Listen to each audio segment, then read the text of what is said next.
Just a few weeks ago, I had the chance to talk with one lady. She's a doctor, and she's promoting vaccines against HPV. And also she says in this interview, and we will see this interview in a minute, that she suggested to our government to put this vaccine as a mandatory. Then I tried to ask her a few questions, and now we will see what happened.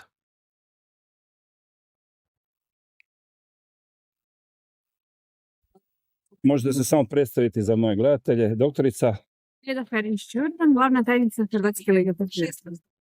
Danas sam čuo da se priprema predlog zakona za iduću godinu da se HPV uvode kao obavezno cjepivo. Je to točno? Prijedlog je, vidjet ćemo kako će proći u prijedlogu zakona, pa ćemo vidjeti nakon što se prođe savjetovanje, pa nakon toga ćemo znati točne informacije, a za sada bi to prepustilo ministarstvo. Dobro. Imam pitanja vezano za cjepivo protiv HPV-a. Ja sam prije mjesec dana, a i prije godinu dana, imao intervju sa gospodinom Aaronom Sirijem. On je inače odvjetnik Roberta F. Kennedyja Jr., sadašnjeg ministra zdravlja Amerike. I pitanje na HPV i pitanje na cjepivo, to je u pitanju bilo Gardasil, da li je napravljeno testiranje na sigurnost. On mi je pokazao sa stranica FDA da prilikom testiranja na sigurnost nisu korištene double blind controlling trial, to znači slijepe skupine placebo, nego su korištene skupine u kojem je jedan bio adjuvant, aluminijski, a u drugi je bio cjepivo.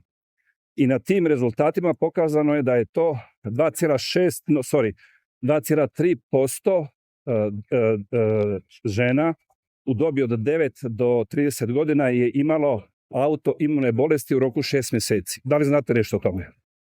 Nije točno, to je sigurno da nije točno. Placebo se uvijek koristi u kliničkim istraživanjima.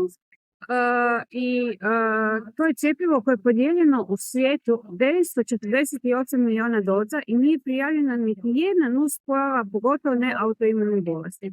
Kod autoimunih bolesti dapače preporučuje se cijepljenje protiv humanog virusa, jer stanice mutiraju i nisu sposobne stvoriti imunitet protiv humanog virusa. Da li ste čitali te stranice FDA gdje to piše? I kažete da to ne piše? Čak i moj video koji se to... Da. I to je jedno od najsigurnijih cjepiva koje postoji. Gdje možemo dobiti studije u kojima se pokazuje to što tvrdite? Hrvatske jagode je poručila stranice. Ali ko je proizvođač cjepiva? Proizvođač cjepiva je MSD, Amerika. Dakle, nama treba od Amerike to. Znači, nama treba za hrvatsko tržište naše preporuke, koje su preuzete od europskih i svjetskih smjernica. Na kojoj stranici se može pronaći točno titule? Palmeda stranica. Inače, bilo je saslušanje u Senatu. Gospodin senator Ron Johnson je saslušao. S jedne strane je bio Aaron Siri, s druge strane je bio Jake Scott. Jake Scott, koji je tvrdio isto što je vi, da postoje provjerene studije, je ponudio 1700 studija, od kojih su 661 bila upravo to što oni tvrde. Međutim, u analizi tih 661 studija pokazalo se da niti jedna nema placebo kontrolnu skupinu, već je usporedba uvijek jednog cjepiva koji se testira i prijašnje verzije tog istog cjepiva. Vi ste mene sada intervjuirali da me provocirate ili što? Ja navodim službeno što je bilo u saslušanju u Senatu. Napravio sam emisiju, a tamo se pod prisegom, a ovdje ne. Dakle, tamo se pod prisegom govori, a vi ne govorite pod prisegom. Prisegom da je sigurno. Ali zašto mislite da, znači, nećete više razgovarati? Ali da li to znači, a problem u tome što sam ja naveo izvore Američki senat, stranice FDA-a, ja na to pitam gospođu, ona kaže da to nije točno.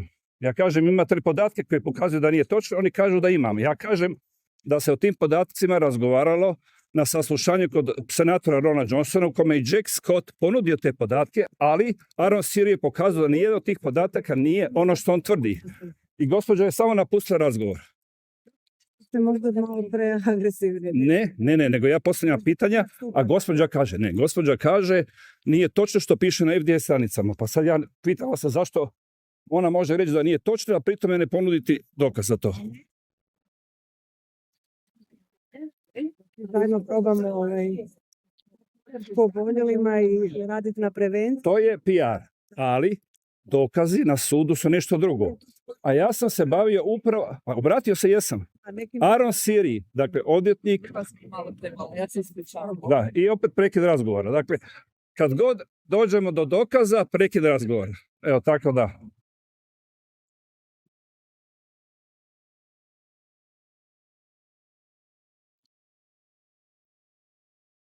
Evo, gospodo, imali ste prilike vidjeti. Kad dođe do pitanja da ja postavljam dokaze za ono što ona tvrdi, ona se pokupi i kaže odite na Halmed. Na Halmedu naravno nema ničega od toga. Jer kaže nju zanima Halmed, iako to američki proizvođač cjepiva. Evo, to vam je danas ono što vam službena medicina, znači gospođa radi kao službeno, sad nisam siguran, ona se predstavila, vidjeli ste sami. A onda kad ja tražim dokaze, ona kaže da ja hoću provocirati. Dakle, možete razgovarati samo ako je u skladu sa službenim narativom. Ako imate pitanja koja su neugledna, onda ste provokator, onda vas napuštaju. Evo toliko. Ovo će naravno danas ići na stranice, pa sami zaključite. This video became viral very soon and it had 100,000 views just in one day. What is your comment on this statement of this lady? And she's a doctor, and she's presenting a Croatian League for fight against cancer is saying. Andrea, the HPV vaccines have never been proven to prevent a single case of cancer of any kind anywhere in the world. That's what people need to know. The clinical trials for the Gardasil vaccine used basically fake endpoints. They couldn't wait to see if cancer would develop. And so there's no proof that these actually prevent cancer. I'd also say that in the United States, when initially Merck brought out the Gardasil vaccine, an HPV, human papillomavirus vaccine, they tried to mandate it in Texas, and the pushback was so overwhelming that they have never tried since to make it mandatory in the United States in any place where there was not some opt-out, personal belief or religious opt-out right, or just any opt-out right. So I think that there's no basis for a mandatory HPV vaccine. And as we'll discuss, many people have been severely injured and have died from this shot. Yeah, she said that is very safe and that was 948 million doses mandated and that there was no any adverse event. But I would like to show some pictures that you sent me and that are in your book. And I would like to please tell us who are these people that we are seeing in book, in pictures. So Alexis Wolf was a beautiful young teenage girl, and the shots literally made her regress to the level of about a 2-year-old. She became lethargic and unable to talk and unable to do any of the things that she had been able to do before.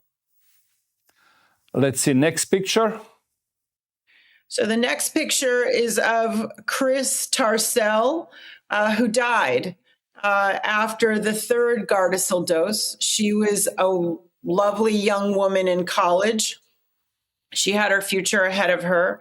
Her mother, Emily Tarcell, is a good friend, and Emily fought in the injury compensation program in the United States and proved in that limited court that the reason that Chris died was because of the Gardasil shots.